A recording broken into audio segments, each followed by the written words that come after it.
Welcome. I'm Sebastian Mahfood, and you're listening to WCAT Radio, the on-air wing of En Route Books and Media, bringing you the dulcet sounds of Catholic wisdom. Lay up for yourselves treasures in heaven, where neither moth nor rust consumes, and where thieves do not break in and steal. For where your treasure is, there will your heart be also. Greetings, everyone, and welcome to True Wealth. I'm Dave Basconi, and here in the studio with me is Maria Smith. Maria, good morning, and how's your summer going so far? Good morning, Dave. It's going great. How many days have we had of summer? It was Friday, so like 3 days, and they've gone really well.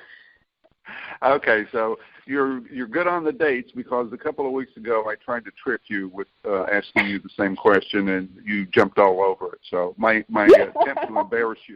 attempt to embarrass you in front of the world failed. So I like my seasons. I like to know what season I'm in, what day of the week it is.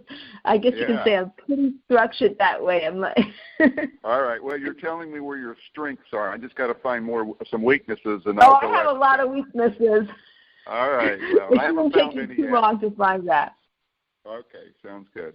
So summer's going well, and you were saying in our little chat before the show that nature is all around you there.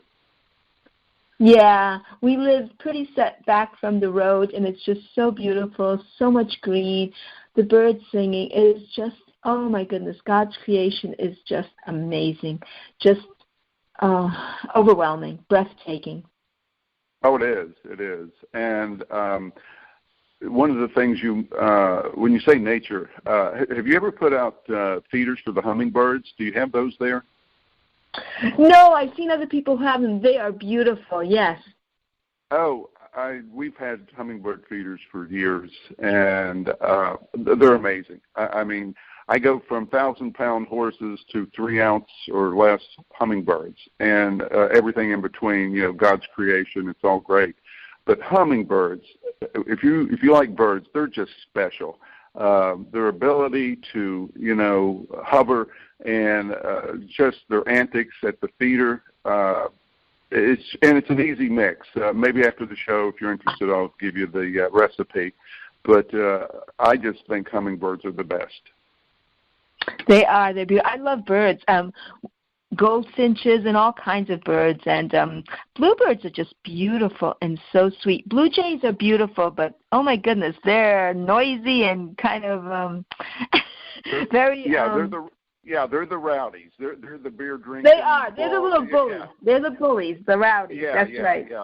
Yeah, if they were in a bar, they'd be the one to start a fight for sure. Yeah. And the chickadees are just so cute with their little song. Yeah, so I do. Birds are just beautiful creatures. All animals are creatures. I guess I love birds maybe the best. All the varieties and beautiful. But I would say the land animal that I think is the most beautiful is the horse, and you have 4 of those. Yeah, and I think the most beautiful sea creature is the dolphin. Yeah, the dolphins, the whales. To be honest with you, I even like the sharks just for their grace. I mean, they serve a purpose, and but I just think the sharks have been with us as long as the crocodiles. Yeah. You know? I don't think I wouldn't necessarily say they're beautiful, although I am intrigued, and especially like the weird sharks, the hammerhead sharks. Those are fascinating to watch. Yeah. All of nature is really, when you look at it. You know, you even have the snake lovers out there. I personally don't love snakes. I try to give them space. But I can understand people that like them or love them and see them as beautiful, a beautiful creature as well. Let's put it that way. Yes, they are. They have their beauty and they have their fascination. Yeah, I've watched some nature shows with the cobras. Oh my goodness, they're fascinating to watch. I don't want to get near one. They're fascinating to watch on TV, on the screen or the internet. Yeah, I'm with you on that one. So, okay. Well, good nature talk. What do you want to talk about today? Okay, so from nature we can go to supernature or the supernatural. Anyway, which is actually really good. Yeah, that actually just propels us right to what I did want to talk about, which is about St. John the Baptist. Today is the feast of his birth, and it's a pretty big feast in some communities and some cultures. And St. John of the Baptist lived in silence for many, many years. He lived in the wilderness. And let's see, what else about him? What he said was, when he saw Jesus, that he must increase, I must decrease. The natural way is that every human being increases. From the time we're born, we increase in size and knowledge. We increase. Then that's the natural way. The supernatural comes after the natural. And in my thinking, I would say that it's the opposite. It's the opposite progression. Every human in the supernatural way grows by decreasing. He must increase. Jesus, God, must increase. I must decrease. The supernatural must increase. The natural must decrease. And when we're in the supernatural, we're growing towards God, growing spiritually, growing supernaturally. Like in St. John the Evangelist, not St. John the Baptist, the St. John the Evangelist, in chapter 3 of his gospel, Jesus tells Nicodemus, you must be born anew. So we are first born naturally. Every human being is born naturally. But every human being is destined to be born supernaturally. Yeah, that's really good. And those two are my favorite, both St. John the Baptist and St. John the Evangelist. But your comment about, silence, that I think is key to for us to collect our thoughts so that we can start to think about that we need to decrease in the natural world and to increase in the supernatural. And I sometimes believe it's the noise that keeps people from doing that. If you never come to grips with it in your mind, you can't take action on it. So the silence, and that's why I love the barn so much. That's where some really, I can relax, even though chores are chores, but the mind is at ease and at rest, and then that's when you can really start to ponder some things. But, what you said there is so true, and if we all kind of understood it and went in that direction, I think society would be much better than what we know today. Yeah, and I actually had the thought, too, that the spiritual laws are opposed or opposite of the natural laws. With the natural laws, the stronger, the more intelligent, the more talented you are, the better you are. But spiritually, and think about this and tell me what you think, spiritually, the weaker you are, the more lowly you are, the more wretched you are, the better you are. Does that make sense? It absolutely makes sense, because what we're supposed to do with those talents that we're given is to be humble, to show humility. And I ran across something last week that ties right in to what you're saying, and it goes like this. Meekness is strength under control. And it does not mean that a man is a wimp, because Jesus was meek. He was the strongest man that ever lived, but he was meek. And that definition, meekness is strength under control, I think just speaks directly to what you were saying. That's excellent. I love that. And Jesus was meek, the meekest and the strongest man ever. And also St. Joseph is known to be a very meek man. And you know who else? If I remember correctly, Moses in the Old Testament was described as a very meek man. Yeah.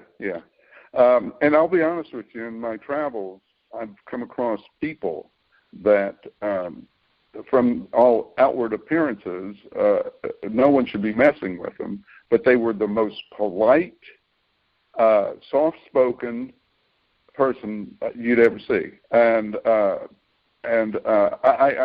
was that meekness in playing out right in front of me. I didn't think of it as strength under control, but that's exactly what it was, because this, in one instance, this man, he was, I think, ex-military and really good shape, and I think could handle himself in any situation. But like I said, he was the most polite, soft-spoken person you could ever want to meet. And so, once again, if we were to take that and live it every day, we'd have a much better society. Yeah, and what you're saying, it seems to me that it's really the inner confidence and the inner strength. Right. That's what meekness is. It's this, it's this great inner strength opposed to merely external strength. You can have both. You can have inner and external, but the external is not at all necessary. You can have a lot of internal strength, but not have the external strength, or not have the appearance of external strength. Yeah. Well, it's the confidence thing, and that's exactly what it gets down to, I think. Matter of fact, I think a lot of times the bullies are the people that are rude and all. They may have been bullied as a child, and now they're getting even. In some cases, maybe, and even a big kid. Maybe he was big, but people still picked on him. Maybe he didn't do well in school, and he got picked on, so he's getting revenge. But the person who understands their talents, again, their strength, but they're humble and they show humility, they will come across as a meek person. But that's the other thing. You know that this person is confident and they are a strong person when you see them being meek, if you're tuned into this. I mean, somehow people will know. Yeah. When you were talking about the bullies too, I thought back to the first minutes of our show today when we were talking about the Blue Jays. So we can call the bullies the Blue Jays. Yeah. There you go. Exactly. They're the ones. So, and the Blue Jays really, I mean, just about everybody knows, even people who aren't religious or spiritual, that bullies are really the ones who are weak. If you stand up to a bully, they most often will just run away or just shrink, because their strength comes from an outer appearance of true strength. It's not true strength. If it were true strength, like you said, they wouldn't be bullies. Yeah. Well, they once they're exposed, I think, they work on intimidation. And if they come across that person who is meek and they mistake them for a weak person, once again, meekness does not mean a man is a limp or weak. It just means, a woman, yes, a man or a woman. Yeah. But exactly. A man here is generally generic. Yeah, exactly. But when they come across someone like that who stands up to them, that's when they're exposed, I think, Exactly. Now, this inner strength, though, can only really come from God, because all of us, every single human being, is totally weak. Really, in and of ourselves, what can we accomplish? I mean, really, even the strongest, most intelligent people, what can they do, and what can they do throughout their lives? What control do they really have over their lives? So we're all weak, and the one who is meek is actually aware and says, realizes that they are weak and draws upon the only true strength, which is in Jesus. Yeah, they go to a source where they can find, a place to start to resolve their weakness, and that's where that confidence comes from. And I think if you go there a couple of times and you see the success that comes from that your confidence soars. You have. Oh, absolutely.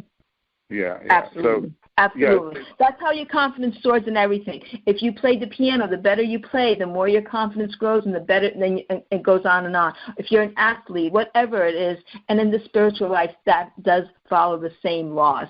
The more you work at the virtues, at the spiritual life, the more you see God's work in your life, the more confidence you have that God is working in your life, and the more you let him work in your life, and that grows and grows. And actually, it takes me to something that you wanted to say, which I'm just fascinated by, about believing, about knowing your faith and believing your faith. You did mention that you might want to talk about that, and if you would like to, I would love to. Yeah, let me, that was a statement that I heard last week as well. It's amazing when you're doing a show that all the little things that used to, pass you by, you pick up on, because they actually are the seed for a discussion. But I'll share this with you. It goes like this, more or less. It's important that Catholics know their faith, but it's more important that they believe it. And if you think about that, there's a big difference in knowing versus believing. That has a lot of interesting implications, and I think they can be broken down into three categories, at least for me. I like to keep things simple, put them into little bullets. So the first group, I think, would be the Catholics that don't know much about the faith. They show up, but they're short on why. The second group would be the Catholics that do know the details, but when pressed, may have some doubts about church teaching. Perhaps it's with the real presence of Christ in the Eucharist, reconciliation, purgatory, hell, the list could go on. The third group is the Catholics that know and believe. This group is where our priests and religious come from, as well as the saints. I don't think we have a single saint that didn't know and believe the faith. And group 3, I think, is the most important, because without that group, the church would go the way of the dinosaurs. So our goal then is to move people from groups 1 and 2 into 3. I think if every Catholic knew and believed the faith, I propose there would be no shortage of priest or religious. However, it's important that we recognize the potential we have as Catholics with groups 1 and 2. They're there in the pews. They're cold or lukewarm, but they're there. They just need to have a fire lit regarding their understanding of what they're neglecting. And you would think that Christ on the cross would be that fire, but apparently it's not the case. So I think it basically gets down to, one soul at a time, meeting people where they are, and hopefully they see something in you that causes them to ask, why are you so joyful? And then you can start the conversation. Yeah. Christ, God is the fire. The Holy Spirit is the fire that can kindle the whole earth. But Jesus wants to use us. The Holy Spirit wants to work through us to light that fire. And I agree with you totally. I think it's a great way that you've organized it with the 3 bullet points. And I think that that there's the vast majority of Catholics and believers, and I would say in all faiths, are numbers 1 and 2, the vast majority, vast majority in every single faith, because it's easy to be there. The third one requires great effort. It requires a dying to self, and it requires, where it says in the Bible, the violent shall bear it away. We have to be opposed. We have to oppose our natural inclinations to sin, to easiness, to comfort, to all the things that are just the wide and easy road. It's just so much easier to say, hey, I've done enough today, I've done enough in my life, or, even if I've done hardly anything, so what? I haven't, and you can just justify so many things, and that's so difficult. And, I really like all of that. And I think, another thing too, I think it's in the book of St. James, the letter of St. James in the New Testament, where it says, you believe? Good. The demons believe and tremble. So believing, it just puts you on the level of the demons. That's not very good. Yeah, Satan believes there's a God. He believes so much. He knows. He believes deeply, yeah. Yeah, he knows and believes. Yeah, but that's a good point. There are knowing and believing, but then you still have to do the right thing, Right. Matter of fact. Well, actually, I think I might have gotten that a little messed up. To know and to believe, yeah. The devil knows the belief, and he believes in God too. But as human beings, we say, there is a God. Yeah, I know it. Yeah, I know about God. I know the Bible. I go to Mass. I know the readings. I know the Psalms. But do we really believe it? And I think that part of that belief, the huge part, the overall part has to be, are we living it?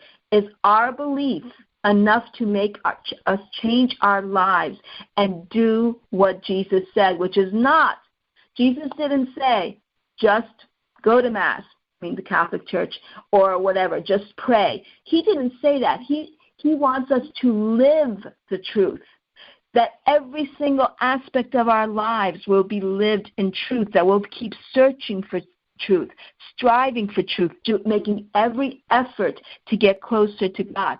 That's what the real belief is, putting it into action. And I'm not saying you have to do the greatest acts, the greatest deeds.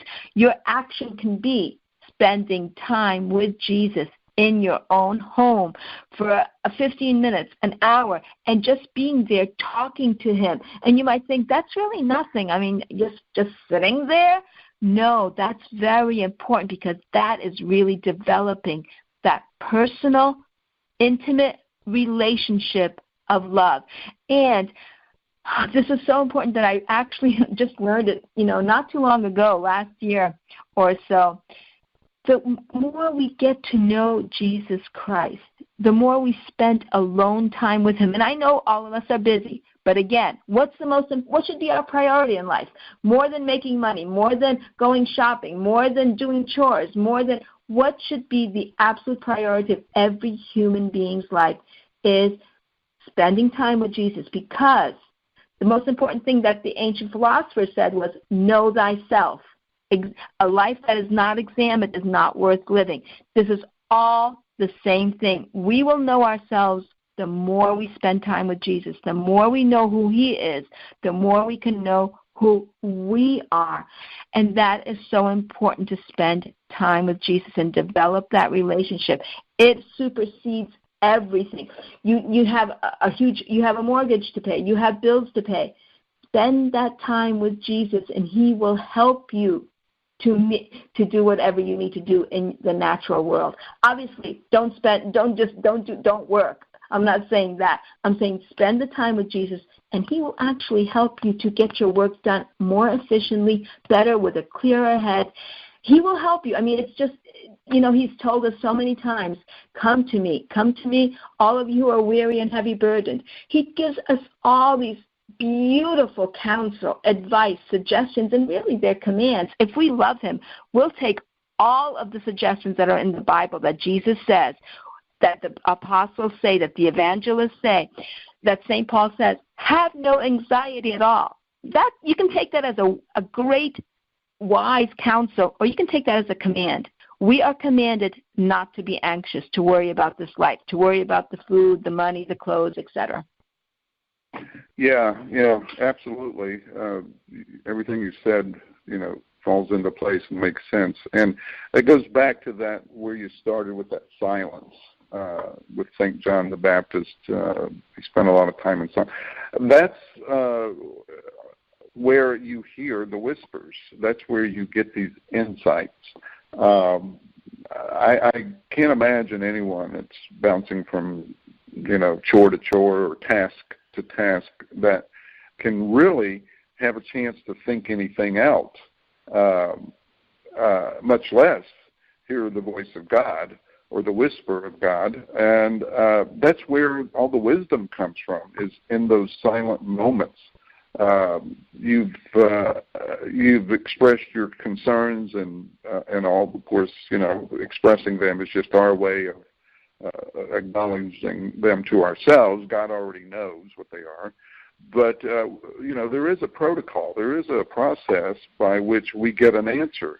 And a big part of that process is the silence and slowing down. And like we said a while back, every man should pray a half hour a day, and a busy man should pray 1 hour a day, because they don't have their priorities straight if they're that busy. Yeah. And what you were saying, too, about doing chores, there's really a right way and a wrong way. The wrong way is to hurry and get through them to go on to the next chore and to go from this activity or this task or this job or to going. The other way to do chores is actually what I'm sure happens to you in the barn. You're doing your daily chores. You're doing commonplace chores that you do all the time. And that actually allows you to meditate and to think, because you're not rushing from one chore to another just to get it done. You are there and you're happy to be there. You're relaxed to be there. And while you're doing your chores, and this happens to me actually in the kitchen.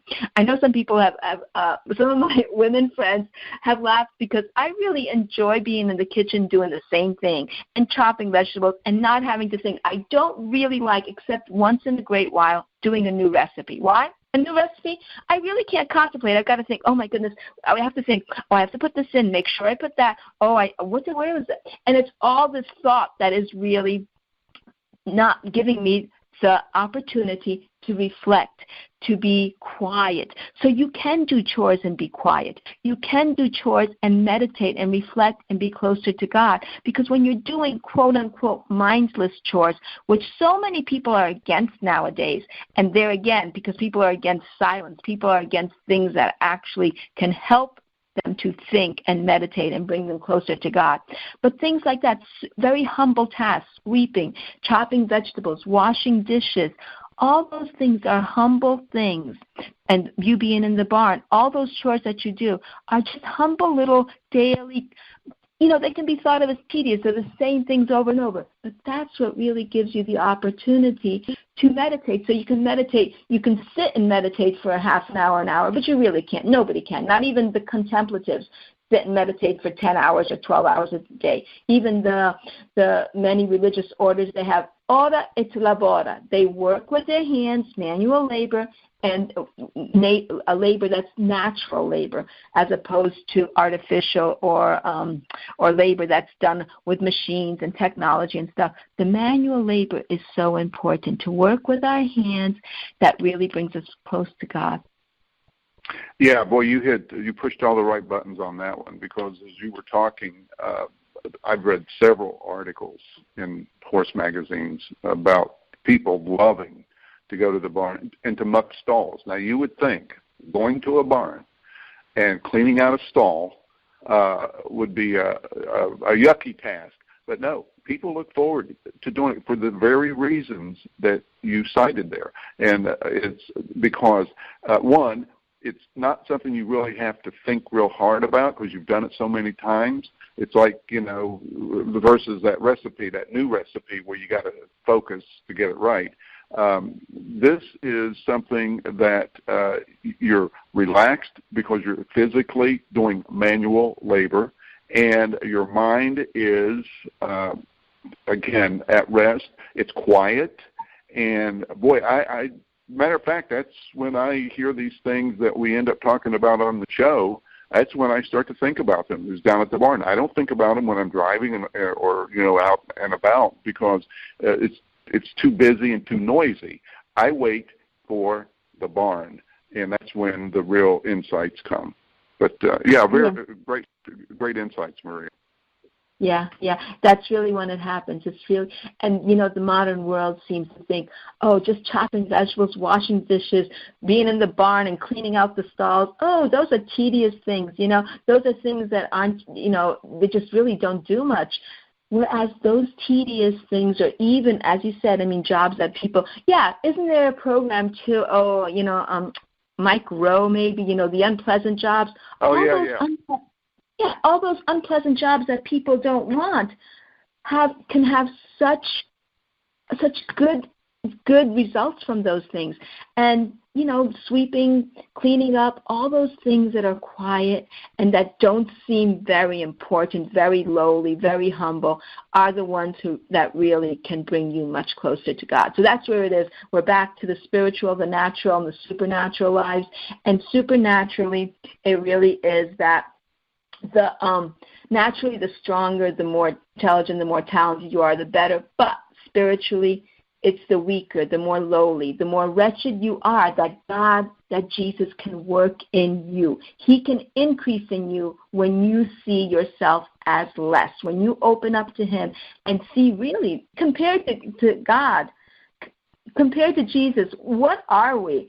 Are we even a microscopic dot in the whole universe? I mean, even the earth itself is, a pinpoint in the universe, if that. What are we? We're nothing. I mean, if we really want the truth about ourselves, we are tinier than nothing. We are less than nothing. And that's a scientific truth. I mean, if scientifically you look at the universe and the greatness of the universe, what is one human being, or even every human being? How big are we in the universe? How significant? We're significant only in the amount that we love God. Yeah, there you go. That's the answer to the question. So, but how are we doing on time? Actually, we're just about finished. So, I mean, if you'd like, you have a few words left to say, and then we can say the prayer, and we're done again. And the half hour always goes by so fast. Yeah, no, without a doubt.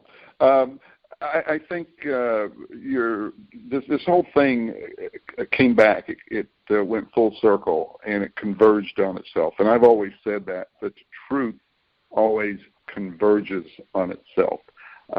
It circles around. It has to, because if you stay with the truth and don't get off the track, you don't diverge into something else. It's when you get off the, start losing the truth, that things start to get chaotic. But we went full circle, which means I think that everything supported the other comment earlier, and that's a good way to end, I would say. So unless you have a comment, we'll do the closing prayer. No, I'm all set. Okay. Hail Mary, full of grace, the Lord is with thee.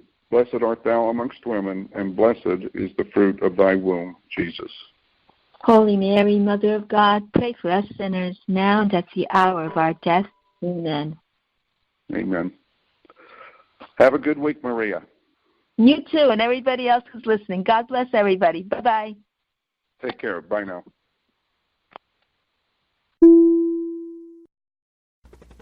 We hope you enjoyed the program and will join us back for another show on WCAT Radio. This is Sebastian Mahfood. Good day.